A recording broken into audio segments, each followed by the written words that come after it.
자녀를 향한 아버지의 사랑, 오늘 본문에서는 아버지를 지칭하고 있지만 또한 어머니의 사랑, 부모의 사랑은 위대한 사랑입니다. 조건 없는 사랑이고 희생하는 사랑이고 헌신하는 사랑이며 자신의 모든 것을 아끼지 않고 내어주는 사랑입니다. 이 아버지의 사랑은 동물에게서도 우리가 볼 수 있는데요, 우리가 잘 알고 있는 가시고기라는 동물이 있습니다. 그래서 그 동물의 특성을 살려 어떤 소설이 나오기도 했고 드라마가 나오기도 했고 영화로 제작되어지기도 했습니다. 이 가시고기는 아주 신기한 특징을 가지고 있는데요, 뭐냐면 이 엄마 가시고기는 이제 알을 낳은 후에 다 도망가 버립니다. 그 뒤로는 이 새끼들의 앞에 나타나지 않습니다. 그리고 이제 아빠 가시고기 혼자서 남아서 이 알들을 이제 지켜내는 거죠. 이제 다른 포식자들이 와서 알을 집어먹지 않게 하기 위해서 잠을 자지 않고 쉬지 않고 이렇게 다른 곳에 가지도 않고 막 싸우며 지켜냅니다. 그러다가 마침내 시간이 지나서 알들이 무사히 부화가 되고 이 새끼들이 태어나면 신기하게도 얼마 가지 못해서 아빠 가시고기는 죽어버리게 됩니다. 그 자신의 모든 가지고 있는 체력과 에너지를 다 손질해버리고 새끼들이 나오자마자 이제 곧 얼마 되지 않아서 죽게 된다는 것입니다. 그런데 여기서 더 놀라운 특징은 그 새끼들이 죽은 아빠 고기의 살점을 뜯어먹고 점점 무럭무럭 자라나게 된다는 것입니다. 그러면서 이 아빠 가시고기는 죽어서까지 자신의 모든 것을 내어서 새끼들을 살려주는 이 부성애를 보여주고 있습니다. 오늘 본문에서도 이 아빠 가시고기처럼 자신이 가진 모든 것을 내어주신 아버지의 위대한 사랑이 나오고 있습니다. 어떤 사랑이냐면 저와 여러분을 향한 하나님 아버지의 사랑이 지금 나타나고 있습니다. 오늘 본문을 통해서 이 하나님 아버지의 크신 사랑이 얼마나 위대하신지, 얼마나 한없이 크신 사랑인지를 경험하는 시간 되시기를 축복합니다. 오늘 본문 15장 11절에서 12절 먼저 함께 읽어보겠습니다. 또 이르시되 어떤 사람에게 두 아들이 있는데 그 둘째가 아버지에게 말하되 아버지여 재산 중에서 내게 돌아올 분깃을 내게 주소서 하는지라. 아버지가 그 살림을 각각 나눠 주었더니. 아멘. 오늘 본문을 보면 한 사람에게 두 아들이 있습니다. 첫째, 둘째가 있는데 지금 이 12절을 보면 둘째 아들이 아버지에게 이렇게 말을 하고 있는 것입니다. 아버지여, 아버지가 가진 재산 중에서 내게 돌아올 분깃을 내게 주소서. 당시 아버지가 죽고 나면 법적으로 만약 아들이 둘이 있으면 큰 아들은 2배로 아버지의 재산 3분의 1을 유산으로 상속받고 이 작은 아들은 3분의 1을 상속받습니다. 쉽게 말해서 지금 이런 상황인 것입니다. 아빠 어차피 나중에 나이 들어서 죽고 나면 아빠 재산 중에 3분의 1 내 거잖아요. 그 미리 주세요. 나 이제 아빠 없다고 생각할게요. 아빠 죽었다고 생각할게요. 다시는 집에 얼씬도 안 할게요. 그냥 미리 좀 주세요 라고 말을 한다는 것입니다. 이 말을 들었을 때 그 아버지의 심정이 어땠겠습니까? 감히 상상하기 힘든 무너지는, 찢어지는 마음을 느꼈을 것입니다. 그런데 지금 12절 후반부를 보면 이렇게 내용이 이어지고 있습니다. 내게 돌아올 분깃을 내게 주소서 하는지라 아버지가 그 살림을 각각 나눠 주었더니. 우리는 지금 이 내용을 보면 이런 생각이 들 수 있습니다. 아니, 저 아들도 문제가 있지만 아버지도 문제가 있네. 자식 교육을 저렇게 하면 어때? 아들이야 철이 없으니까, 조금 아직 성숙하지 못했으니까 저렇게 철딱선이 없는 하는 말을 할 수 있지만 아버지라면 자녀를 저렇게 교육하면 안 되지. 해달란다로 저거를 줘? 자녀를 완전히 망치고 있네 라는 생각이 우리에게 불현듯 들 수 있습니다. 그런데 지금 오늘 본문은 그 중간 내용을 다 담고 있지는 않지만 저는 아마 이런 장면이 벌어졌을 것이라고 생각이 듭니다. 이 아버지가 정말 이 아들이 집을 나가고 아버지의 품을 떠나는 것을 막기 위해서 필사적으로 몸부림쳤을 것입니다. 아들과 이렇게 고성을 지르면서 싸우기도 했을 것이고요, 막 이렇게 아들에게 화를 내고 분노를 하고 심하게는 손찌검을 했을 수도 있고 막 등짝을 때리고 정신 차리라고 하며 물건이 막 날아다녔을 수도 있을 것 같습니다. 그게 일반적인 상황 아니겠습니까? 그러나 그럼에도 불구하고 아버지가 깨달은 것입니다. 내가 아무리 화를 내고 손찌검을 해보고 때리고 막 분노를 해도 이것으로 아들을 잡을 수가 없구나. 내가 지금 이 나의 노력으로 아들을 붙잡을 수 있는 상황이 아니구나 라며 어쩔 수 없이 이 재산을 내어주고 있는 것입니다. 아들을 포기하고 아들을 아무렇게나 교육하는 것이 아니라 그 재산을 내어주지만 이 아버지의 마음속에는 어떤 마음이 있냐면 이 아들이 재산을 가지고 세상에 나아가 자기 마음대로 살아본 후에 비로소 깨닫기를 원하는 마음이 있는 것입니다. 아들이 직접 세상에서 경험하며 그 재산이 자기에게 기쁨과 즐거움과 평안함을 주는 것이 아니라 아버지의 사랑이 자기에게 자유함을 주는 것이고 평안함을 주시는 것이고 참된 기쁨을 주는 것이구나를 깨닫고 돌아오기를 바라는 마음으로 지금 재산을 내어주고 있다라는 것입니다. 당시 율법에 따르면 부모에게 이런 짓을 한 아들은 돌로 쳐 죽임을 당해야 하는 것입니다. 그리고 죽이지 않더라도 넌 내 아들도 아니야 하고 가장의 권위로 그냥 한 푼도 쥐어주지 않고 내쫓아도 되는 상황입니다. 그럼에도 불구하고 재산을 내어준다라는 것은 무엇을 의미하는 것입니까? 아들을 포기하지 않는 것입니다. 재산을 내어주면서까지 이 재산을 내어주었을 때 아들이 3분의 1이라는 거대한 재산을 다 날려버리고 올 것을 알지만 그럼에도 불구하고 이 자녀와의 관계의 연을 끊지 않고 자녀가 다시 정신을 차리고 내게로 돌아오기를 바라는 아버지의 사랑이 담겨 있다라는 것입니다. 그 아버지의 사랑으로 이어지는 재산을 바꿔서 이 3분의 1을 들고 둘째는 어떤 모습을 보이고 있습니까? 13절에서 16절 다 읽지는 않겠지만 파란색으로 표시한 부분을 보면 이런 일들이 일어나고 있습니다. 이 둘째가 아버지에게 받은 이 재산을 다 가지고 이렇게 다른 나라에 가지만 얼마 가지 않아서 허랑방탕한 삶을 살고 날마다 놀고 먹고 자고 쉬고 이렇게 자신의 그 유흥을 즐기다가 재산을 다 날려버립니다. 그리고 14절을 보면 궁핍한 가진 것이 아무것도 없는 상황에 이르게 됩니다.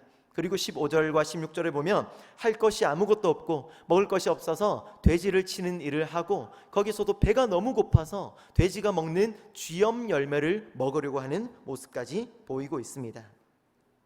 제가 예전에 이 이스라엘 성지 순례를 갔을 때 그 가이드 목사님이 갑자기 무슨 대추같이 생긴 걸 저에게 주시더라고요. 한번 먹어보라고, 맛있다고, 이스라엘 사람들이 즐겨 먹는 거라고. 그래서 이 의심 없이 받아들여서 딱 먹었는데 먹자마자 인상을 찌푸리면서 바로 퇴 하고 땅에 뱉어버렸습니다. 그래서 이 뭐예요 하니까 그게 바로 그 탕자가 먹으려고 했던 쥐염 열매라는 것입니다.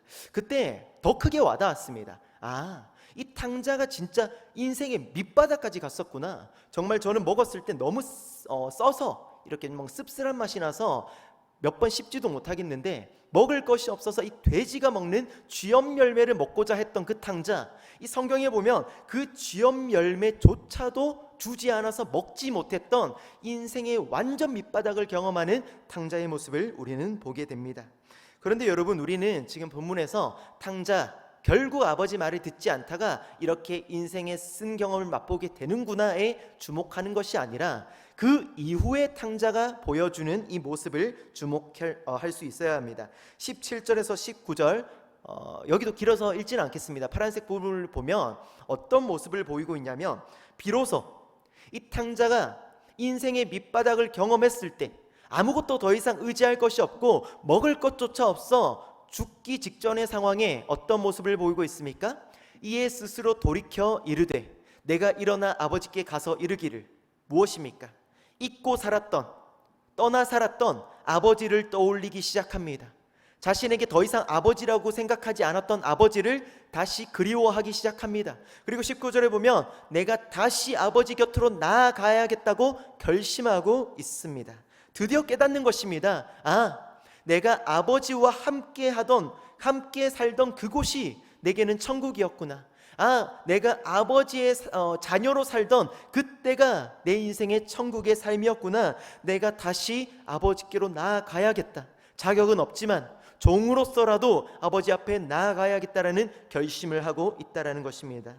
사랑하는 여러분, 우리는 인생을 살면서 이 탕자와 같이 정말 인생의 밑바닥 같은 경험을 하는 순간이 찾아올 수 있습니다.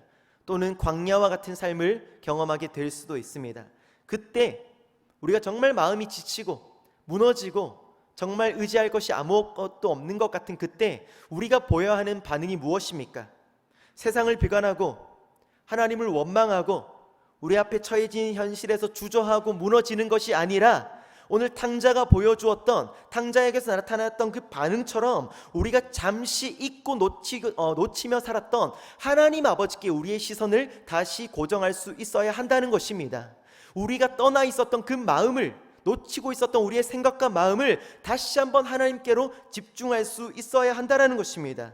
우리가 정말 잊고 살았던 예배의 자리로, 기도의 자리로, 말씀의 자리로, 순종의 자리로 다시금 나아가서 멀어졌던, 깨어졌던 하나님과의 친밀함의 관계를 다시 한번 회복할 수 있어야 한다는 것입니다. 그때 우리에게 무슨 일이 일어나는 것입니까? 비로소 그때야 우리를 향한 하나님 아버지의 사랑이 얼마나 극진하고 무궁하고 크신 사랑이었는가를 깨달을 수 있게 된다라는 것입니다. 사랑하는 여러분, 혹시나 여러분 가운데 하나님과의 친밀함이 잠시 멀어져 있다면, 조금 소원해져 있다면 다시 한번 하나님 앞에 나아가는 역사가 있기를 간절히 축복합니다. 그때 다시 한번 우리를 향한 하나님 아버지의 사랑이 얼마나 한없이 크신 사랑인지를 깨닫게 되는 역사가 있을 줄 믿습니다. 본문에서 지금 탕자도 아버지를 떠올리며 돌아갔을 때 무엇을 깨닫게 됩니까? 아버지의 사랑을 깨닫게 되는데, 첫 번째, 자녀가 돌아오기를 간절히 바라시는 아버지의 사랑을 깨닫게 됩니다. 20절 말씀에서 나오는데 우리 함께 한번 읽어보겠습니다. 이에 일어나서 아버지께로 돌아가니라. 아직도 거리가 먼데 아버지가 그를 보고 측은히 여겨 달려가 목을 안고 입을 맞추니. 아멘. 비로소 자녀가 돌아오기를 간절히 바라시는 아버지의 사랑을 깨닫게 된다라는 것입니다. 지금 우리가 20절에서 주목해야 할 부분 많이 있습니다. 그럼에도 불구하고 오늘 강조하고자 하는 부분이 뭐냐면 파란색으로 표시한 부분, 아직도 거리가 먼데 아버지가 그를 보았다라는 것입니다. 지금 이 상황이 아들이 집으로 돌아갔을 때 아버지가 집에서 소파에서 편하게 낮잠을 자고 있다거나, 아니면 커피 한잔하고 있다거나, 아니면 친구와 담소를 나누고 있다가 아들이 똑똑똑 문을 열어서 누구세요 하고 아들을 맞는 상황이 아닙니다. 어떤 상황입니까? 아들이 저 멀리서 아마득히 먼 거리에서 걸어오고 있는데 그때 아버지가 아들을 발견했다는 것입니다. 무엇을 얘기하는 것입니까? 어느 날 우연히 그 장소에 갔는데 마침 우연히 그 아들이 그 길을 지나가고 있었습니까? 절대 아닙니다. 아버지는 아들이 집을 나가선 이후로 한순간도 집 안에서 편히 있었던 적이 없습니다. 매일 하루의 일과가 어땠겠습니까? 아들이 오는 길 앞에, 아들이 올 만한 길에, 예상되는 길에 항상 서석이며 하염없이 서서 그곳을 바라보며 아들이 언제 올까? 내일이면 올까? 살아있을까? 다치지는 않았을까? 밥은 먹고 다닐까? 하며 아들을 한없이 기다리는 모습을 보여주고 있다라는 것입니다. 그리고 마침내 아버지가 한없이 기다리고 있는 모습 속에서 아들이 지금 아버지 앞에 돌아오고 있습니다. 그때 아버지가 어떤 모습을 보여주고 계십니까? 아버지가 그를 보고 측은히 여겨 달려가 목을 안고 입을 맞추니.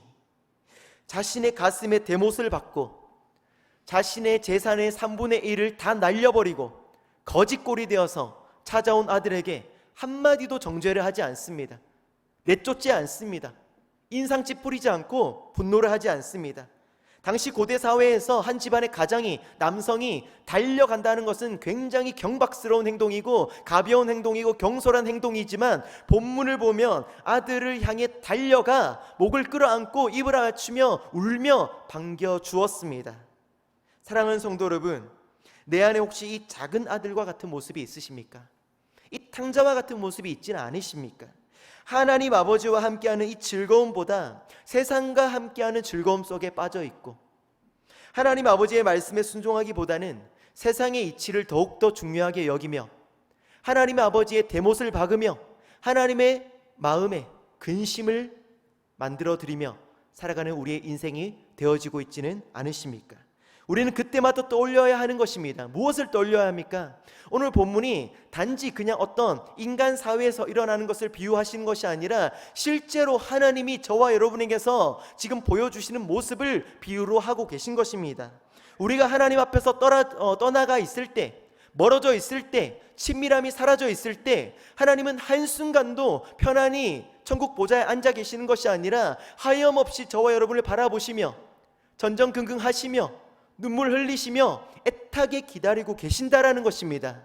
언제나 내 사랑하는 자녀가 내 품에 나와 다시 나를 예배하고 내 앞에 무릎을 꿇고 나를 안아주며 나와 대화하며 내 앞에 나와 올까? 나를 아버지라고 고백할까? 전전긍긍히 기다리고 계신다라는 것입니다. 사랑하는 여러분, 하나님과의 친밀함이 다시 한번 회복되는 역사가 있기를 주님의 이름으로 축복합니다. 다시 한번 여러분의 생각과 마음이 하나님께로 온전히 집중될 수 있기를 간절히 소망합니다.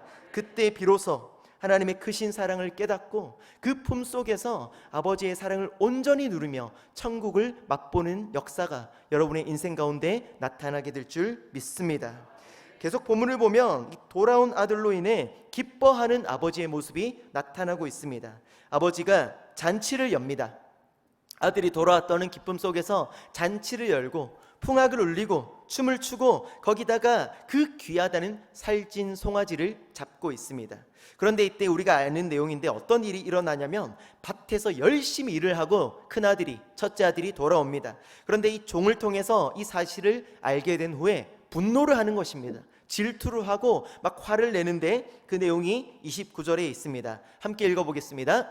아버지께 대답하여 이르되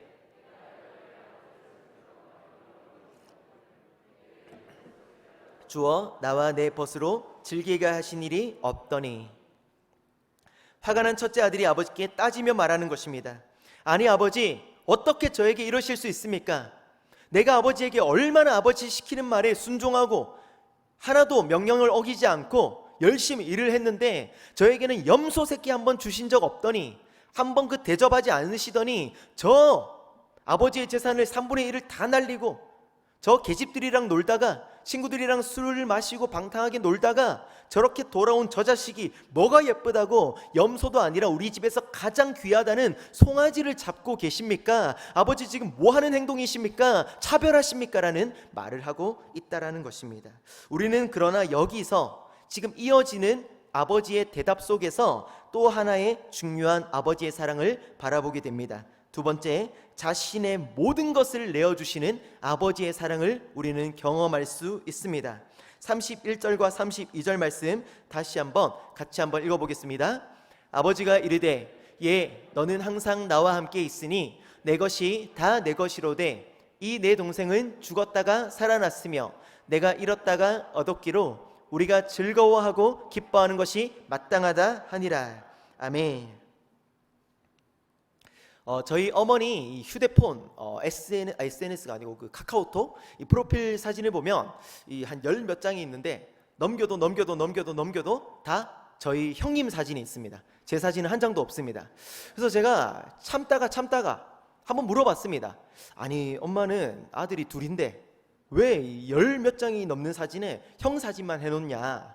형은 어릴 때부터 이 사고를 많이 쳐서 엄마가 형 때문에 다른 집에 가서 막 부모님 앞에 이 고개를 숙이고 막 사과하고 다니기도 했고, 이 형이 막 다른 친구 이빨을 부러뜨려서 또 가서 보상해주기도 했고, 학교에 불려가서 막 사과하기도 했고, 엄마 정말 속 썩인 아들인데, 그리고 지금 이제 터키에 가서 막 잘 만나지도 못하는데 3년에 한 번 만나고 하는데 정작 옆에서 효도하고 찾아가고 하는 아들은 난데 왜 내 사진을 하나도 안 해놓냐 라고 하니까 차별하는 거 아니냐라고 했을 때 그러시더라고요.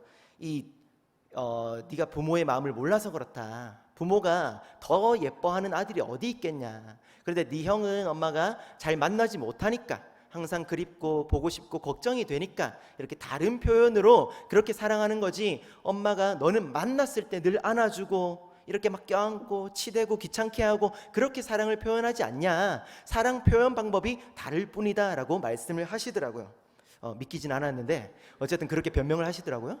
어쨌든 이 부모의 마음이 그렇다는 것입니다. 이 표현이 다른 것이지 어찌 부모에게서 어떤 아들은 더 예쁘고 어떤 아들은 밉고 이런 것이 있겠습니까? 그냥 그 자녀마다 표현이 다르고 그런 내용인데, 지금 본문에서 아버지가 그런 말을 하는 것입니다. 얘야, 첫째야, 너는 항상 나와 같이 있으니까 내가 너에게 다른 것으로 모든 사랑을 표현했지 않냐? 내가 가진 모든 것이 네 거 아니냐? 무슨 염소 새끼 하나 가지고 그러냐? 그것이 정 먹고 싶었으면 나에게 말을 하지 그랬어. 내가 염소 새끼 아니라 송아지라도 너에게 주지 않았겠냐? 네가 어째서 지금 그런 섭섭한 말을 하고 있냐라는 말을 하고 있다라는 것입니다. 그리고 네 아들은 내가 몇 년 동안 한동안 잃었던 아들이잖아.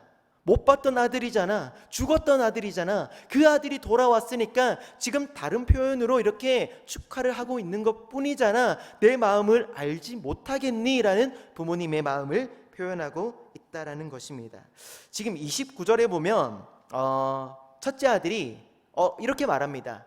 아버지, 내가 아버지를 얼마나 열심히 섬긴지 모르세요? 내가 아버지가 시키는 것 다 하고 아버지를 얼마나 열심히 섬겼는데 나의 이 섬김을 아버지께서 인정하지 않으십니까? 라고 말을 하는데, 지금 앞에 띄워주시면 여기서 나오는 이 섬겨라는 말은 헬라어로 둘로스라는 뜻인데 종이라는 뜻으로 쓰여집니다.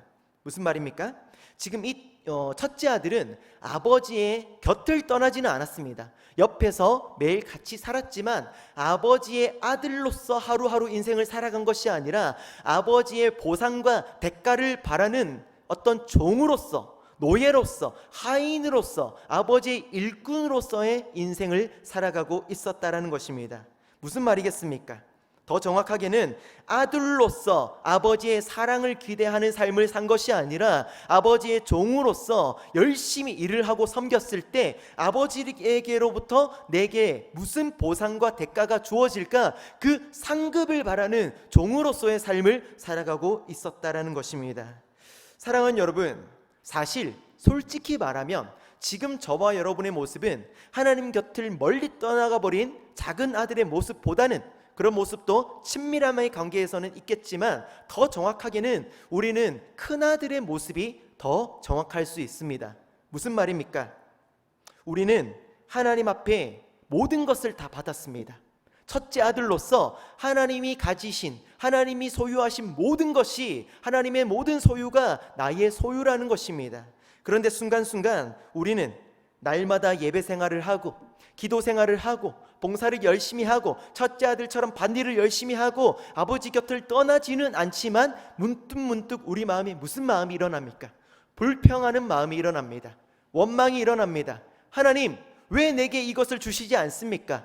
왜 내게 재물을 허락하지 않으세요? 건강을 주시지 않으세요? 취업을, 성공을, 어떤 내 부귀영화를 내 기도의 제목에 응답하지 않으세요? 집을 주지 않으세요? 차를 주지 않으세요? 대학 원하는 그 입시에 붙지 않게 하십니까? 라는 원망과 불평을 쏟아내는 삶을 살고 있을 수도 있습니다. 사랑하는 여러분, 그러나 우리가 오늘 본문을 비추어 보았을 때 우리가 이 땅에서 바라는 어떤 재물, 성공, 취업, 건강 다 중요하지만, 바래도 되지만 이것들은 염소 새끼의 하나에 지나치지 않는다라는 것입니다. 우리는 그냥 하나님 앞에 염소 한 마리 더 주세요, 두 마리 주세요, 세 마리 주세요, 그것에 우리의 모든 인생을 하나님 앞에 지금 쏟아붓고 있다라는 것입니다. 하나님은 그것을 원하지 않으십니다. 하나님은 고작 사랑하는 자녀에게 염소 새끼 몇 마리 주시는 분이 아닙니다. 하나님은 자신이 가지신 모든 것을 우리에게 내어주신 분이라는 것입니다. 무엇을 주셨습니까? 예수 그리스도를 우리에게 대속물로 내어주셨습니다. 그 아버지의 사랑이 있었기에 우리는 다시 아버지의 품으로 돌아갈 수 있었고, 잃어버렸던 아버지의 신분을 자녀의 신분을 회복할 수 있었고, 다시금 아버지의 그 품에서 행복한 영원한 삶을 살 수 있었고, 구원받는 자녀의 삶을 누리게 된 줄 믿으시기 바랍니다. 그것이 아버지의 사랑으로부터, 아버지의 전적인 은혜로부터 우리의 삶에 부어진 것이라는 것입니다.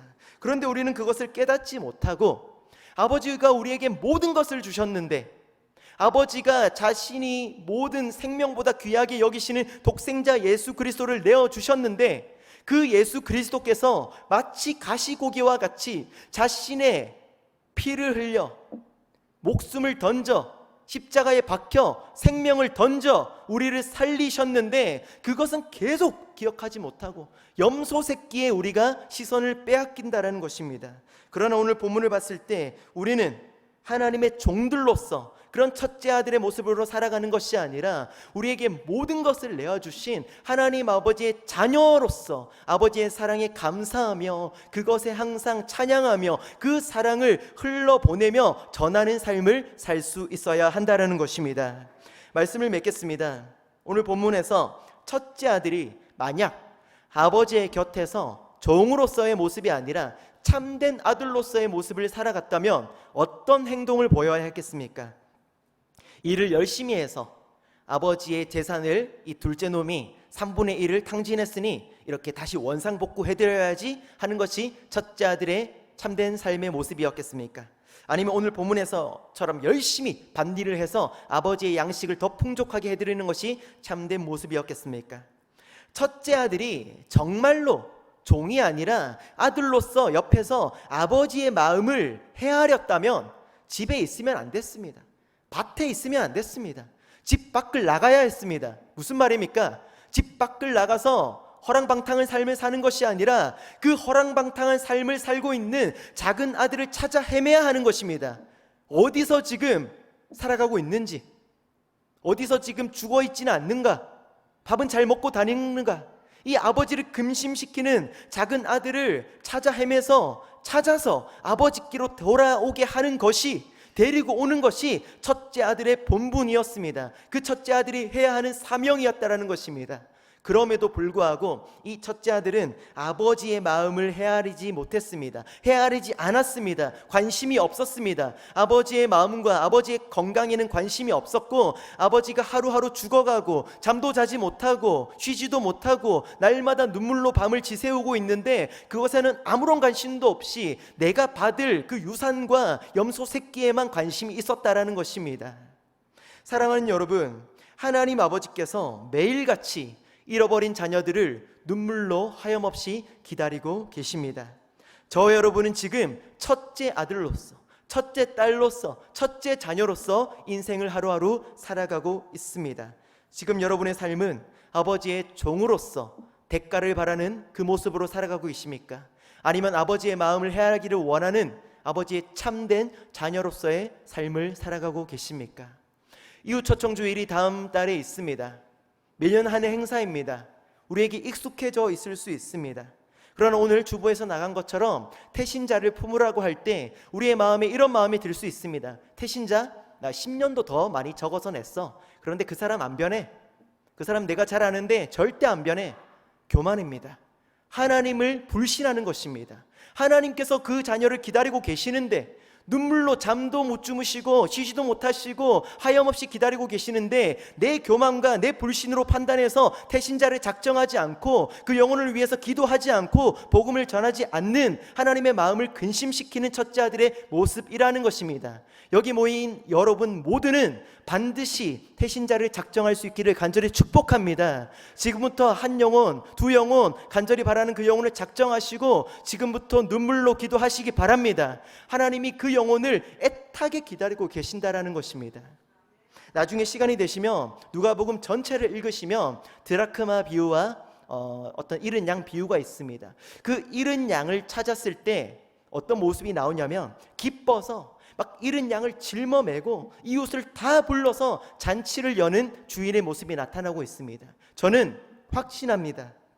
여러분이 한 영혼을 주님께로 인도했을 때, 잃어버린 영혼이 주님께로 돌아왔을 때 천국에서 실제로 하나님이 그런 모습을 보여주실 거라고 믿습니다. 하나님께서 천국에서 내 잃어버린 영혼이 돌아왔다고 기뻐 춤을 추시고 눈물 흘리시고 박수 치시고 환호하시며 천사들과 함께 환호성을 지를 줄 믿습니다. 우리가 그 역사가 이루어지는 일에 가장 중요한 역할을 해야 하는 것입니다. 짧게 간증을 나누면 저의 집에서 저의 가족 구성원 가운데 모두가 그런 역사로 인해서 구원받게 되었습니다. 믿지 않는 저도 그런 일로 인해서 하나님 품으로 돌아갈 수 있었고, 저희 형도 믿지 않다가 하나님 품으로 그렇게 돌아갈 수 있었고, 저희 아버지는 40대에 비로소 주님 품으로 돌아갔습니다. 저희 어머니도 절에 열심히 다니다가 40대에 주님 품으로 돌아갔습니다. 모시고 살던 할머니도 80대에 주님을 신실하게 믿게 되었습니다. 여러분, 사랑하는 가족들 있으십니까? 혹시나 다른 복음으로 인해 다른 곳에 빠져 있는 자들이 있습니까? 방황하며 세상에서 주님을 찾지 않고 살아가는 영혼들이 있습니까? 주님을 알지 못하고 살아가는 우리의 가족과 친척과 이웃들이 있으십니까? 하나님께서 작정하시며 주님께로 돌아올 수 있게 하실 줄 믿으시기 바랍니다. 지금부터 그 영혼들을 위해서 눈물로 기도하시고 이웃 초청주의를 준비하시고 데리고 오시고 복음의 현장의 자리에 나오게 하셔서 이 아버지의 사랑이 얼마나 크신 사랑인 줄 믿게 경험하게 하시기를 간절히 축복합니다. 그때 여러분의 그 귀한 섬김을 통해서 잃어버린 영혼들이 주께 돌아오며 하나님 아버지의 잃어버린 그 자녀의 신분을 회복하는 놀라운 귀한 역사가 많이 일어나게 되기를 주님의 이름으로 간절히 축복합니다.